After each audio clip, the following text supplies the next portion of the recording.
देखो भैया, दोस्ती यारी एक तरफ, दुकानदारी एक तरफ, रिश्तेदारी एक तरफ और उधारी एक तरफ। ना तो हमें कोई मुफ्त में देता है, ना हम आपको दे पाएंगे। निशुल्क सेवाएं तत्काल प्रभाव से बंद कर दी गई हैं। जहां भी आपको निशुल्क या उधार मिलता हो, आप जाने के लिए स्वतंत्र हैं। हमारी तरफ से कोई बाध्य नहीं है।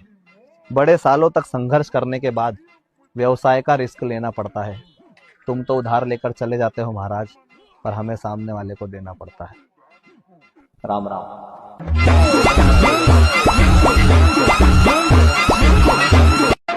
देखो भैया, दोस्ती यारी एक तरफ, दुकानदारी एक तरफ, रिश्तेदारी एक तरफ और उधारी एक तरफ।